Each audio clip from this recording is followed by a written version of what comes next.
Shalom, shalom. Welcome to Yeshiva Pirkei Shoshanim in League with Nativ. My name is Davon Mays, And I'm Dieho Boko. and we are doing the Bnei Noach class for Africa. And today we're going to be dealing with one of the 7 laws, Ever Men Hakai, basically speaking about eating the limb of a living animal and some other dietary laws. So we're going to get right into it. I'm going to share a screen.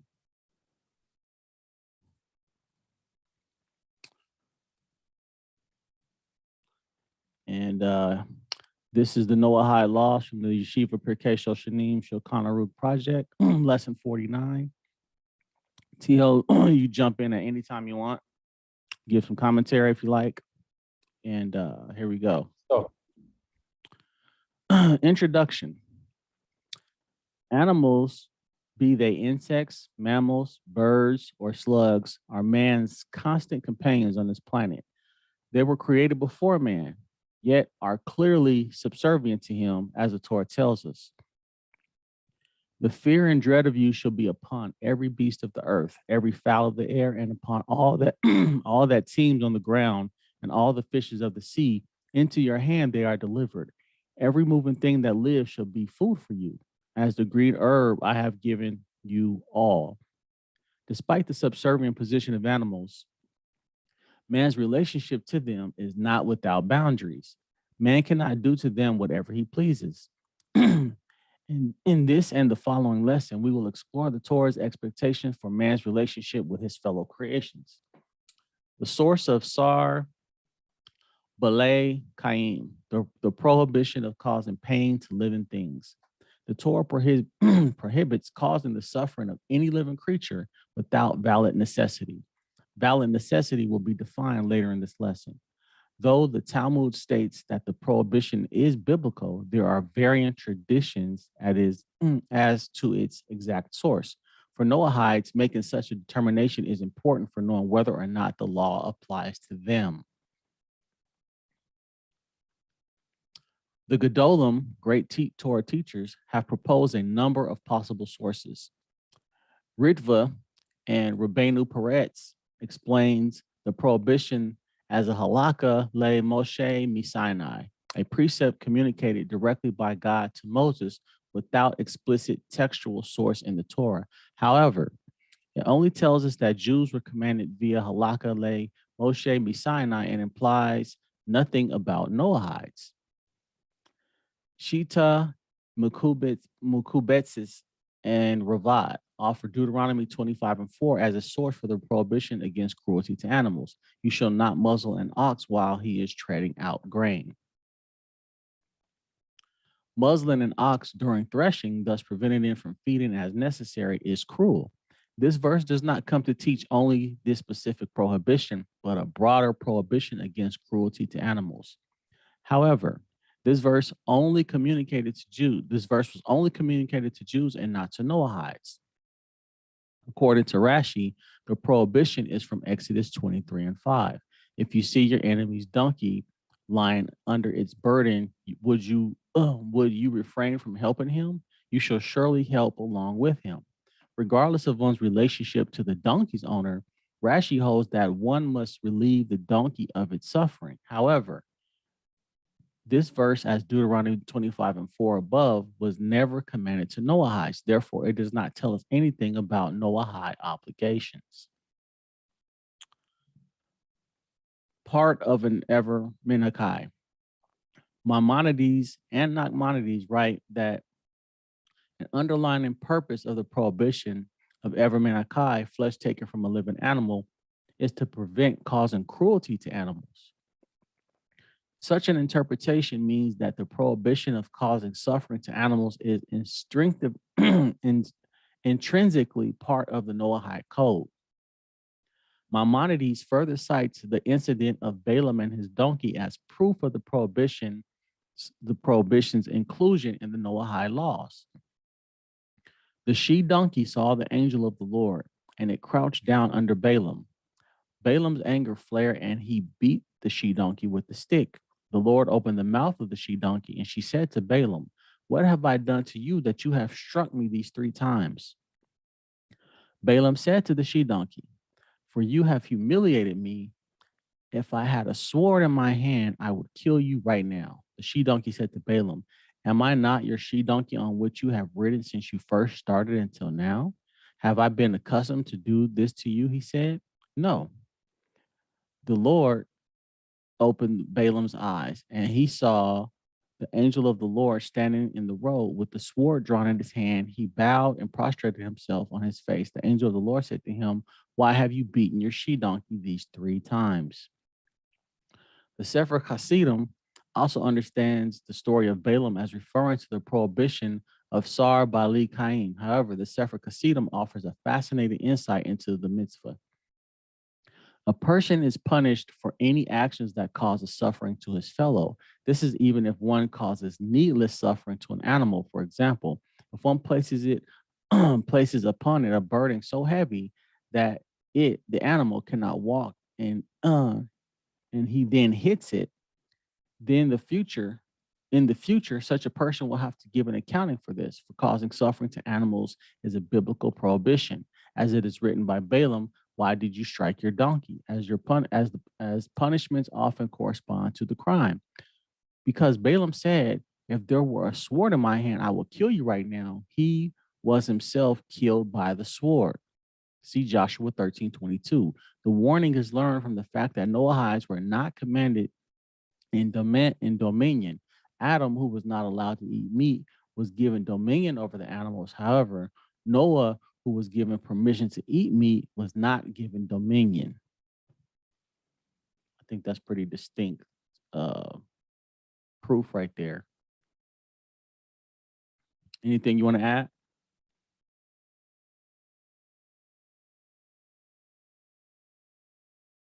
Yes, I'm struggling to get this thing, but anyway, I read something that is very interesting that I was not aware of actually, and that is they say God never gave Adam permission to kill any animal.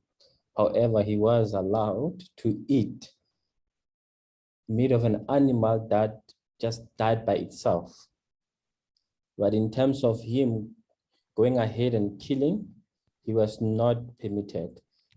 Only Noah was permitted to kill and eat. So I found that interesting, you know. It's something that I believe if you go to the Bible, it might be difficult for you to get, but I think with extra biblical sources, that's where they came up with this. Interesting, and it's like you really have to think about that situation. And Noah was not given dominion over the animals, but he was given permission to eat. Adam was given dominion, not permission to eat. Very interesting. Elucidating the Sefer Hasidim. The Sefer Hasidim connects the prohibition against cruelty to animals to the permission given to Noah to eat meat and to the blessings given to Noah and Adam. At first glance, the Sefer Hasidim intent the Sefer Hasidim's intent is a little unclear. Let us start by comparing the blessings given to Adam and to Noah. And God blessed them, and God said to them, be fruitful and multiply, replenish the earth and subdue it, and have dominion over the fish of the sea and over the fowl of the air and over every living thing that creeps upon the earth. Compare the language of this blessing very carefully to that of the blessing given to Noah. And God blessed Noah and his sons and said to them, be fruitful and multiply and replenish the earth. And the fear of you and the dread of you shall be upon every beast of the earth and upon every fowl of the air and upon all that teems upon the ground and upon all the fishes of the sea. Into your hand they are delivered. The Midrash notes a significant change in language in these 2 passages. Fear and dread returned after the flood, but not dominion. In the blessing to Adam, God granted man dominion over all other life on earth. God's blessing to Noah is virtually identical, except that God did not grant Noah dominion. Rather, he only instilled the fear of man upon the other creatures of the world. In God's original version of creation, man was given the world for domination as a king rules over his dominion. In this state, Adam's task was to preserve the order and well being of the world created for him. His power over the lesser creatures was intrinsic. Adam was given dominion. It appears that as a king, Adam was not permitted to eat meat. Doing so would be to eat his own subjects. However, this divine vision was corrupted beyond all measure. And God saw the earth, and behold, it was corrupted, for all flesh had corrupted its way upon the earth. Man debased himself and lost his position as a ruler. In the blessing to Noah, we see that man's inherent dominion was replaced with fear and dread. As we see from the above cited Midrash and its commentaries, that before the flood, man was feared because of his inherent dominion. After the flood, God placed the fear of man upon the animals because man lost his dominion. At this point, man was, for lack of a better way of putting it, only the top of the food chain and not a ruler. Therefore, man could eat animals. However, unlike a ruler, man was not allowed to do with the animals as he saw fit. Eating meat and the prohibition of causing suffering are both, therefore, signs of man's debasement and lower position following the flood. Anything you want to add? Yeah, so maybe just to clarify something that we started with, and that is usually when you read from the Jewish sources, they will always say, do not eat the limb of a living animal. Even though in Hebrew it's put in that way, it doesn't mean only limbs, but any part of the body of the animal, it's not allowed to be eaten while the animal is still alive. So Yeah. just to bring that clarity. And I think also on our study guides here, if you look down, the verses that we are reading are actually recorded down there. You might just read a verse without actually telling you that the verse is what. But if you look at the verse that we read, it will show you in small letters, in small writings there, whether it's 13, 14. If it says 13, it means it's Genesis 6:12, because if you look down there, 13 is Genesis 12, 6:12. So maybe, Dave, let me just read also again Genesis 9:4, where our study is actually based, so that we don't lose our listeners. So 9:4 says, you must not, however, eat flesh with its live blood in it. So which means our study today is basically based on that Genesis chapter 9:4. And we are just expounding more on that verse.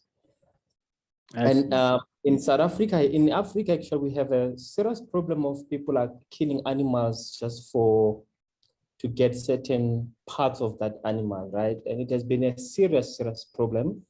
And we see that if people learn more about Noahide laws, they will see that these are serious problems that they're causing. It's a serious breaking of the law, not of the country, but of the law of God. And so I think this is very important for people, especially because we have got many animals here. And so people are not treating those animals in a good way. And that's like referring to like poachers, right? Yes. A lot of poaching, yeah. Unfortunately, that's been a problem for years and all over the place. Not only in Africa, but in many places in the world where there's wild animals. Sure. People poach, and there's laws and refugee zoos and camps and stuff like that, and not necessarily camps, but land designated just for those animals to be left alone. Yes. Um, Yes. Are And Noahides I'm sorry. yeah, go ahead. I will. Are Noahides permitted from causing other creatures pain? If the source of Sar Bali Kaim is Halakha le Moshe Misinai, a command given directly to Moses, or from Deuteronomy 25:4 or Exodus 23:5, then it is clear that the prohibition does not apply to Noahides. This is because the verse cited, as well as Halakas le Moshe Misinai, were not commanded to Noahides.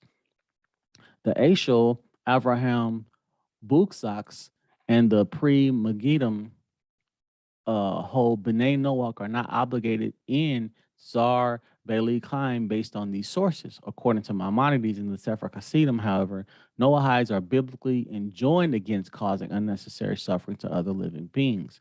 Upon closer examination, it appears these sources are not mutually exclusive. Although the Ashel, Abraham, and Pre Magadim hold that Noahides are not obligated to Sar Bali Kaim, that this appears only to be in regard to the Torah verses related to the commandment. After all, these verses explicitly reference the Jewish Sinaitic obligation. Yeah, just to say something also there. Sure. Sorry. And if we look here, if God is so particular about animals that we should not cause pain to animals, what more about a man? You know, indirectly, what we are discussing today still touches to some extent to mankind. If we are prohibited from causing pain to animals, what more to human beings?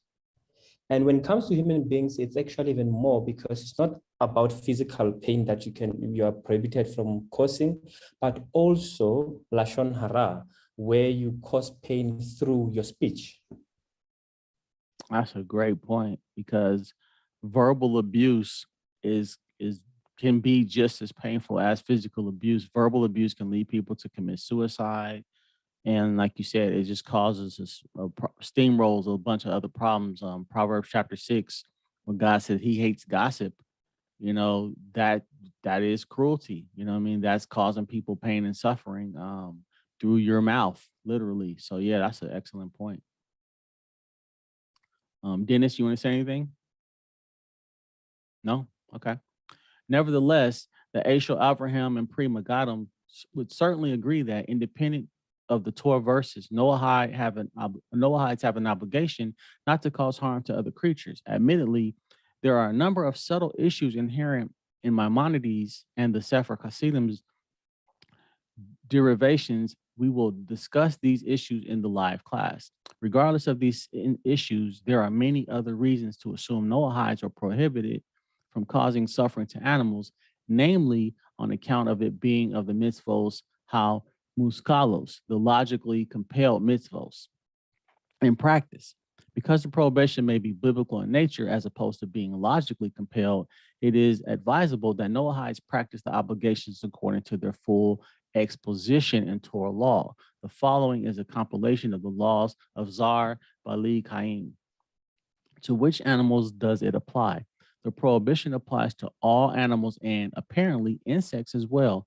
When does the prohibition not apply? Causing pain to animals is only restricted to unnecessary pain. Man was given the right to use animals for his needs, food, clothing, etc. Discomfort that is necessary as part of such use is not prohibited.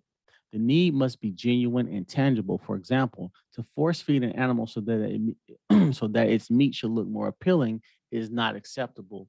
And we know people do this with certain types of ducks and geese and things like that. They stuff the birds and it does something with the liver.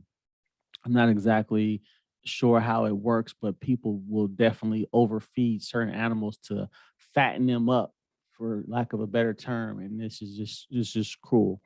Um, Even when one is permitted to harm an animal for a valid need, he may not cause more suffering than is necessary. Medical experimentation on animals for the benefit of human health is permitted. In such cases, though it is praiseworthy to do so, there may not be an actual requirement to endeavor to lessen the suffering of the animals involved. Cosmetic testing on animals are permitted according to most poskim. Others have expressed reservations. However, this issue will be discussed more in the live class. Castration or sterilization of an animal for the benefit of its owner is considered a valid need and is permitted. Similarly, I don't know why I'm struggling with this word. Similarly, declawing a cat is permitted under certain conditions. This will be discussed in the live class. Human financial need is also a valid waiver for the prohibition of Zar Bali Kaim, your animal versus that of another. One may feed other another animal to his dog or other pet. Since he owns the pet, he is responsible for its welfare. However, one should kill the food one should kill the food animal first as to minimize its suffering. You just don't, you know, well, it's kind of weird because if you have a snake, I'm not sure you can throw a dead rat to a snake. I think the rat or the mouse must be alive. So that one might be a little tricky. I know many people who've had snakes growing up, and I've never seen them give them dead rats or mice. It's always something that's alive, so the snake can actually hunt it. So that might be something different. Go ahead, Dennis.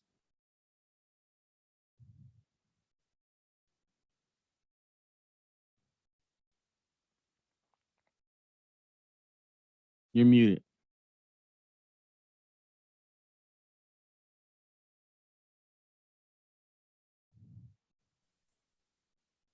Y'all may have covered this before, I'm not sure. But when you were discussing the whole thing about the soul, that just brought to my mind, in Genesis, when God, Hashem, breathed the soul into man and all mankind. I mean, is not the issue of the concern that Hashem has for animals the fact that he breathed a soul into them also? Or does that make sense? Yeah, I mean, he created them, and he doesn't want them to just be needlessly, No, what I mean is tortured. that they're part of his creation, and he has a concern. I don't understand exactly how, but he has a concern for their well-being and man's well-being. But man is obviously the center of it, and he's given man dominion over all the animals. I guess, and I was reading the other day that even plants have a soul. They actually give off a response to I'm just saying pain, that scientifically. there's more to creation, I think, than we even have even a beginning understanding of.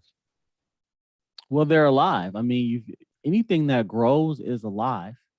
Yeah. I mean, Yeah, I it's know. alive. So, I however we just want to look at that, yeah. I just had never thought about the whole idea of a soul. They don't have a spirit, but they do have a soul.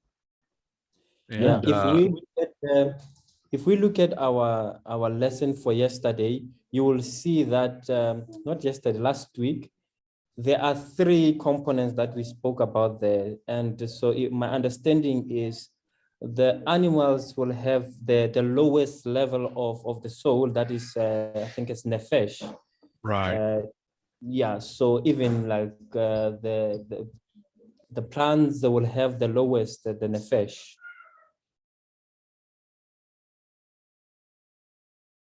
Yeah, I think it's a good point because we as people we tend, a lot of people, not everybody, but people tend to look down on animals just because we have that sort of domination over them, but they have families too.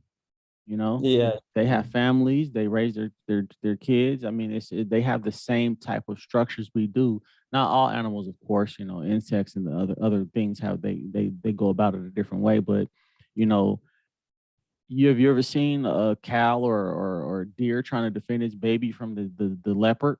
You know what I mean? Like they have feelings. You know what I mean?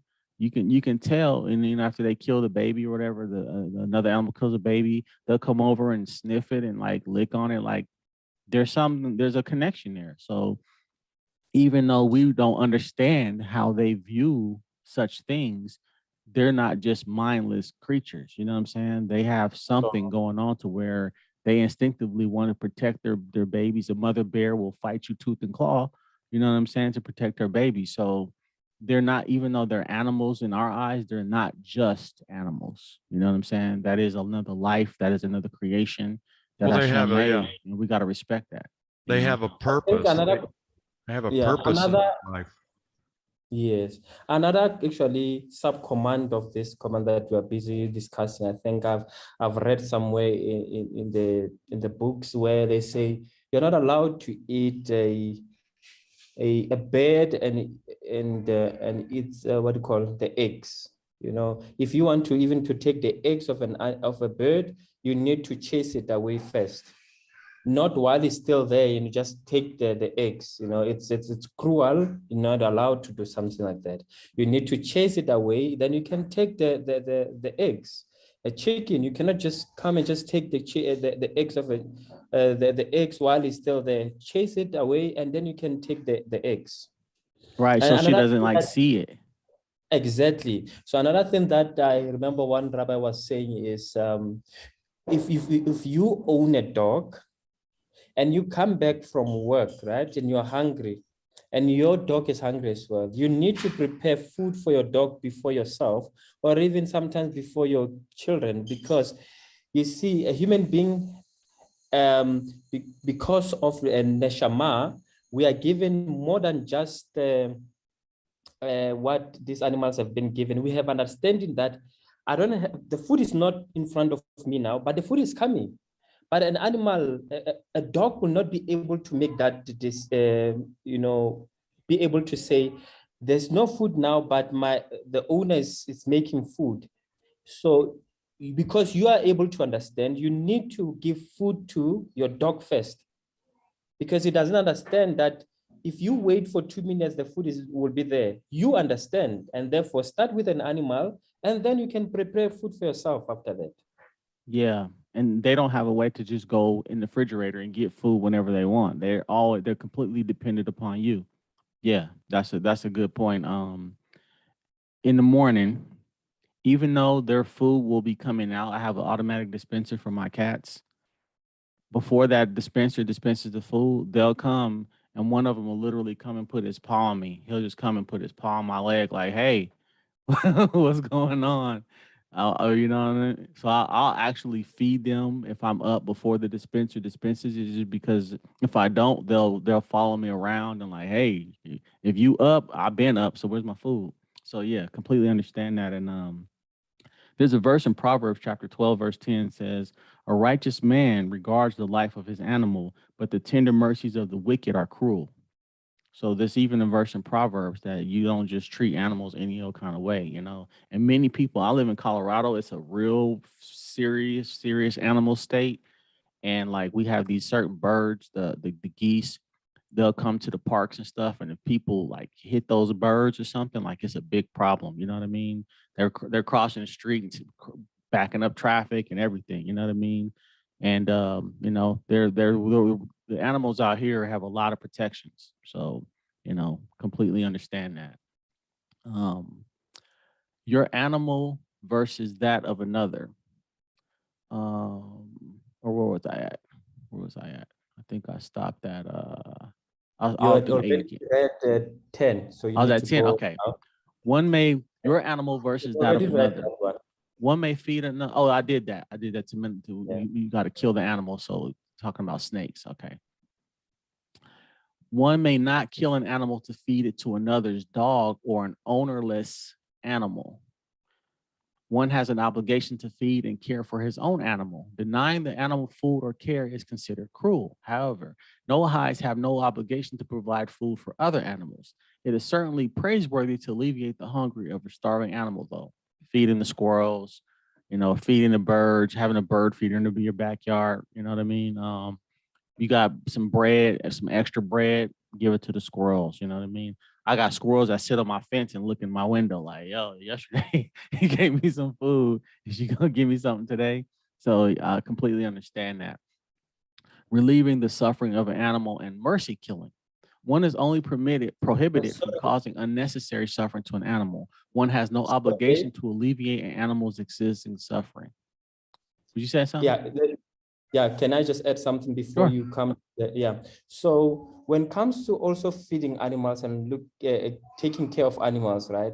Human life still comes first. Mhm. You know, you always have to think about the poor, those who cannot afford, who go to bed hungry. Those should be in our minds, in our hearts, as number one. Then taking care of animals will come second, but looking after the human life comes first.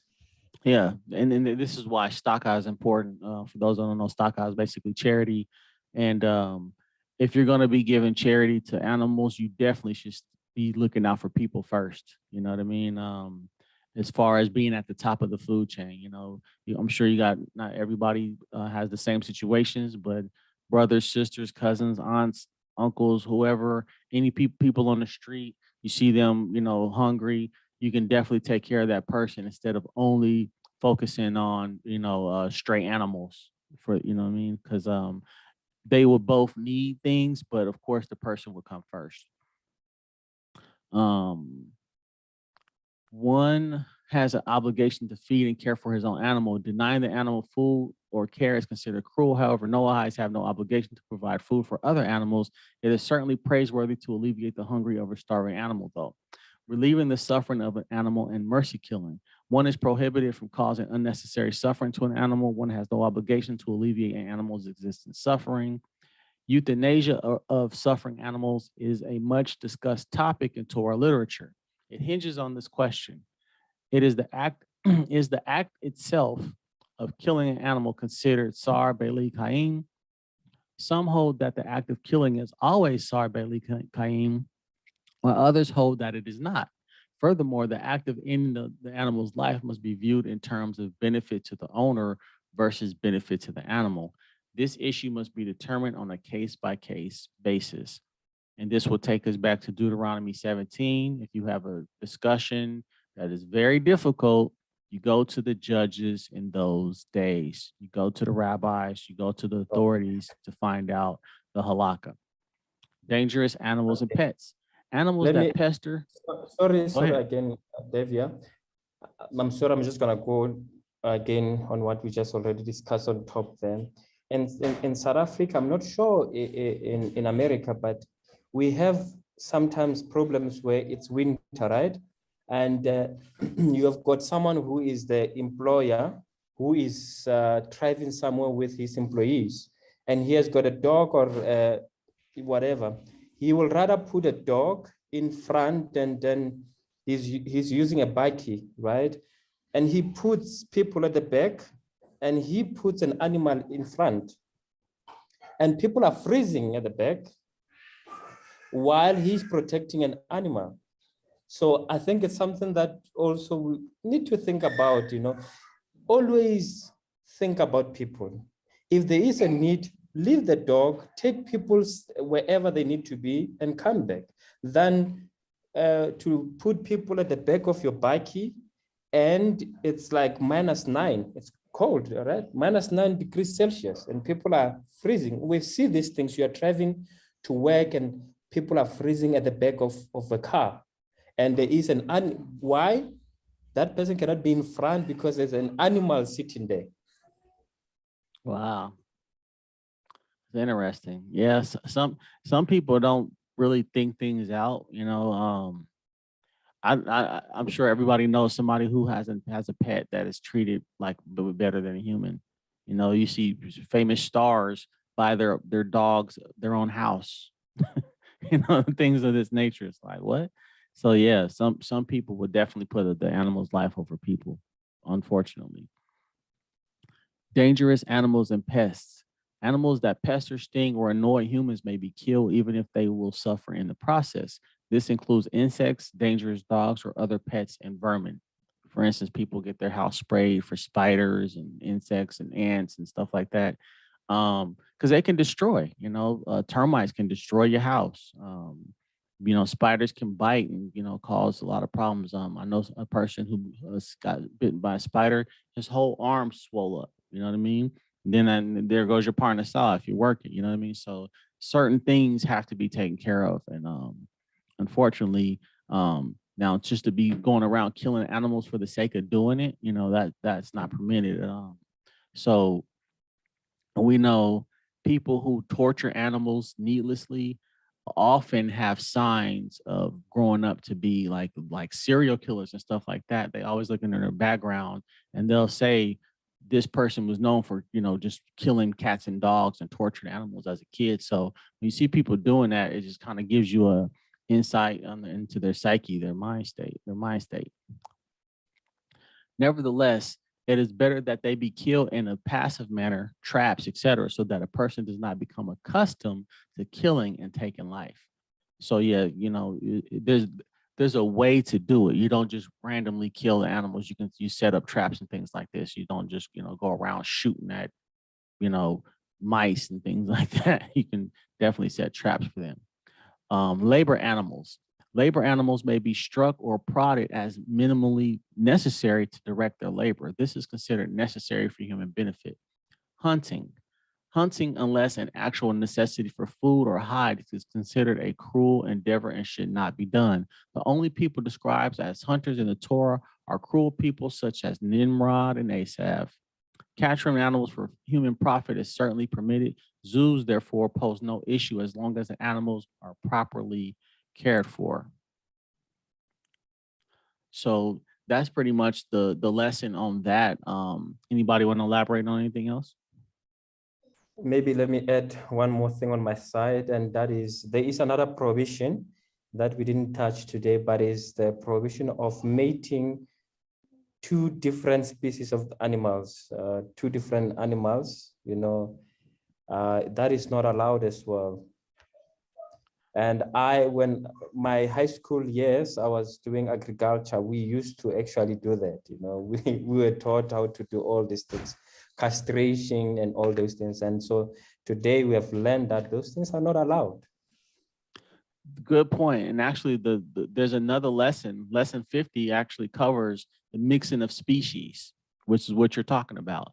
And there's a lot of dogs that are bred like that. That a lot of species were created by people taking certain breeds and creating certain other breeds for specific needs. You know what I mean? So, I'm sure there's other species that are, that is known that's known to take place. But for some reason, people have done that with dogs extensively. There's a lot of that going on with dogs for certain reason, for hunting purposes, for hunting specific animals. You know what I mean? So yeah. The mixing of like when in the Torah says you can't mix seeds, you know what I mean? So some people have done that to create different species of plants and things of that nature too. Dennis, did you raise your hand? No? Okay. Well, 1 second. Well, with that being said, that's today's class covering cruelty to animals, Ever Menakai. And we will see you guys next week. And let's Tio, if you got anything else to say, I will stop sharing my screen. Thank you very much. We'll see you next week. All right. Shalom.